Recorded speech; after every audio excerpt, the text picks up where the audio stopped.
good morning, good evening, good afternoon, whatever time of the day this video may find you. Um, yes, people, good morning. I got a video today. I wanted to talk a little bit about the narcissist using finances to control you. Narcissists definitely will try to use finances to control you and to pull you back in. Okay, I'm going to give you some of my personal experiences. One from the first narcissist, which I had a child by. This was from age 14 to 20. When we broke up because of his serial cheating, he also ended up being violent and physically abusive when I would break up with him because of because of the cheating. Okay, and was a stalker. But back to the subject, I just wanted to put that in with there, whatever. But we would break up to kind of explain to you why I broke it off with him. When we broke up, he would not do anything financially for our daughter. Okay, period, at all. He always would use the excuse that I wanted his money. Okay, that I just wanted his money. I would give him examples of things that he could do to ensure that I was not getting his money. I suggested that when he buy clothes for her, he could take the tags off. Make sure I don't take him back to the store and get his money. I also would tell him to go to the school and pay for her lunch. He wouldn't do that. You know, their school's not going to let me come down there and get the money, right? So listen, one of the times, I just want to bring this into one of the times we had broke up and he wouldn't do it. I kind of felt like, it was one of the times towards the end, I kind of felt like, he was doing it for this reason. And, he was always around trying to get me back, right? So I just started back dating him to just to test the waters, what he would do, right? How he responded, and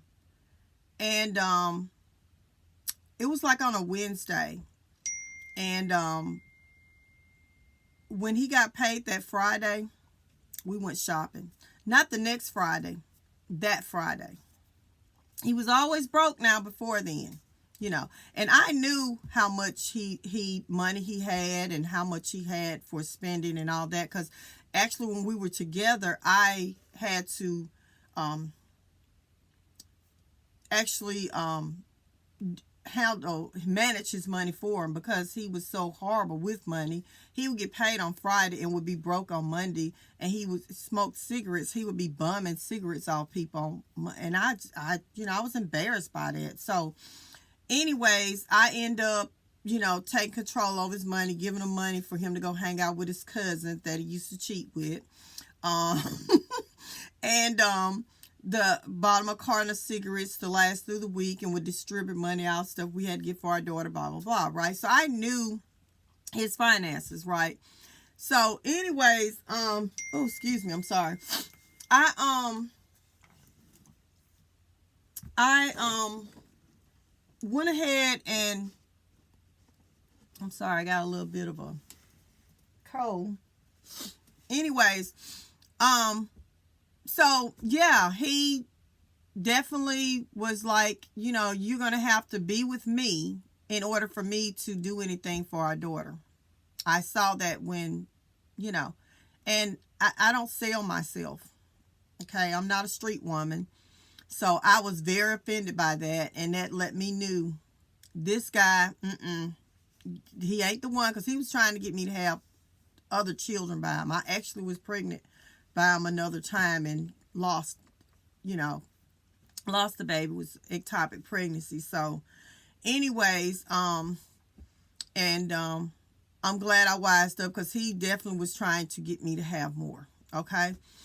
And marry him. If I had did it, I would have married him, and it would have been horrible. The woman he dated after me, you know, that he ended up marrying. It was horrible.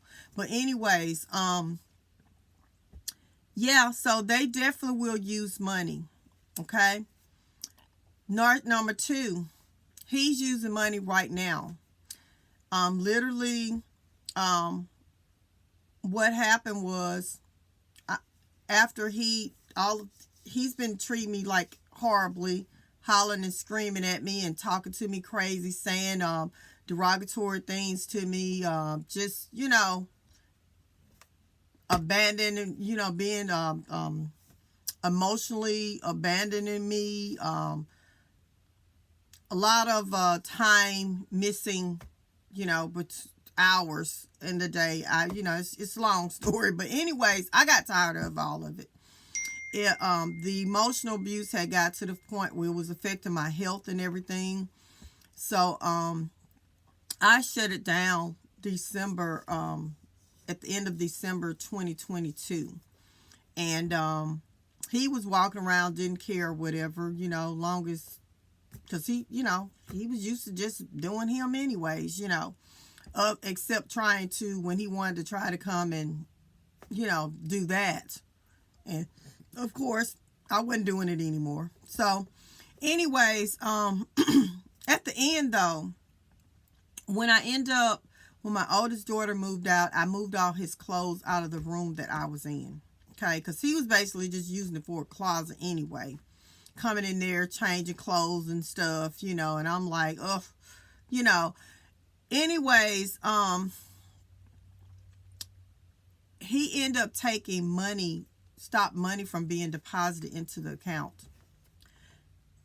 Even with him paying two of the largest bills, he's left me with over $800 worth of bills that I normally did not pay. Okay. And I have lupus, so I'm a substitute teacher. Okay. And I used to not have to go in to work, but now I have to go in now to make sure that those bills are paid. Okay. So he did that though, because he thought that he was putting me in a position where I would have to bow down to him. Okay. He's also done things like he went to the auto insurance company that we have and told them that he no longer lives in the house. Because we had discussed about the multi-car discount, and he understood that I would not be able to get it anymore once we weren't together, because I only have one vehicle. He has two. So he went down there and told them that so my insurance could go up. I'm sitting up here, my insurance was supposed to draft should have been $132, and they drafted out $198. And I'm like, what is going on? So figured it was something with him, called them, and they said, yeah, he had called them and told them that he no longer lived in the home. He gave them his mom's address, which is actually his other home. So yeah, so all it did was just made me just be like, okay, well, they had already told me that my insurance would go up $60-some, almost $70. And I just went ahead and just got with another reputable insurance company that, you know, it's a lot less. I'm actually saving about $70, you know. So same insurance, same coverage. Actually, I got some things that insurance company didn't have, you know, because the insurance company is one of the most expensive ones. It really is. I'm not gonna say the name, but it is. Anyways, he also let me tell you a thing that he did recently. He you know, we had this cold weather here these last few days, right? Or last week. He called the maintenance people, the people that are heating and cooling maintenance people, and put in an order because it was cold that morning. What it is, our home is made like ranch style. So like the kitchen the dining room, and the family room is all open area. And that's where he's sleeping at. So it's colder out there than it is in the rooms, when it's freezing. Okay? We got a fireplace, but it's never used. I'm going to be using it, but it's. Anyways, so there's no, he called them and just left. I didn't know anything about it. Well, he was still there though. And before he left, they called me. And it was like, Miss such, blah, blah, blah. Well, we're getting ready to send the maintenance people out. Just wanted to know, is it okay for them to come on out? And I was like, okay. So I didn't know. So I said, oh, maybe he found something or whatever. And so I saw he was still out there. So I was like, yeah, go ahead and send him. We're here. Because thinking he's going to be there for when they come so he can explain it to them. He leaves. So when they get there, I had no idea to tell them what's going on. One of the guys, his stepdad was, ex-stepdad was a narcissist. His mom had divorced, so he understood the situation. They checked everything. Everything was fine. And he said, well, we'll just put something on the account. So what I think happened was, I think that he thought that something was wrong with the unit. Because like I said, it was cool that morning in there. Because I see he's went and bought a couple of new heaters for no reason. But anyways, I think he thought that that something was wrong with it, and I was going to have to call him and ask him for money to get it fixed. Yep. He's also, there's 2 life insurance policies that are his. We have a joint account that I'm not putting any money in it anymore, and he isn't either. We actually need to go close it, but he won't go with me to close it. I'm going to try to go next week and talk with the bank manager and show them all this stuff that's going on, and hopefully they'll allow me to close it without him, but we'll see.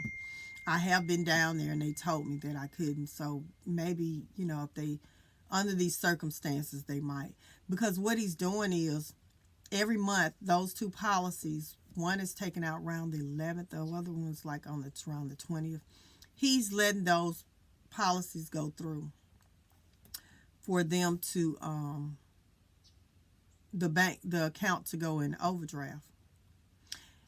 And that would mean that I would have to screenshot it and send it to him and let him know about it. And then he'll just put just enough in there to pay for it and leave him a few cents in the account. This has been going on since October. Happens twice a month. Every month. Yeah. Just to get my attention. Yeah. Just to get my attention. But he used to say all the time, if I stop working, everything's going to shut down. Everything. But he don't know. He doesn't know that my finances. He doesn't know that. Yeah, he do need to pay what he's supposed to pay because he's in a marriage. And there will be alimony on the back end for a certain period of time. But I'm not in a position where I'm just going to fall out and just die or not have any, not be able to live if it wasn't for him. But that's how, he used to say that all the time. So they definitely use money. When we was married, I used to, it was anything that I asked him for that needed to be done, it was always a begging type situation. You would have to say it over and over again, and he'd always be like, and not want to do it. And, it's just, he was just horrible. Just horrible. Horrible. So they do use money. So if you're in a situation and you're not working much, you need to start working. You need to have your own money. I learned that a long time ago. The first narcissist, he controlled. He did use the money thing. One of my relatives, I remember her. She didn't work, and her husband used to give her money every Friday. And I noticed how he would treat her if she wasn't in line, he'd tell her, you know, I'm not going to give you no money Friday. And I remember I was younger than her, and I actually told her, I said, you need to get a job, because if you get a job, I was like 18. I was like, if you get a job, and even if he get mad at you, you still have your own money. I'm trying to teach her, y'all. So, anyways, yeah. I don't recommend for any woman to depend on anybody 100%. No, no, ma'am. No, ma'am. Even if you a stay-at-home mom, you better be doing something on the side, keeping your skills up and your money together. You have the ability to make your own money. You do not want to put yourself in that position. Because if you end up finding out that you're with a narcissist, bless your heart. Anyways, I'm going to end this video. I just wanted to give some little, and there were a lot of other things, but I wanted to give those as some examples of things that, yeah, that they will do to control. Court-ordered child support, that first one, it was $50. He wouldn't even pay it. Wouldn't even pay it. It was horrible. And, yeah. So, make sure you keep your own money, people. I understand, you know, I get it. I get it. But have some of your own money. Anyways, y'all have a blessed day. I love you, and I'll see you on the next video. Bye.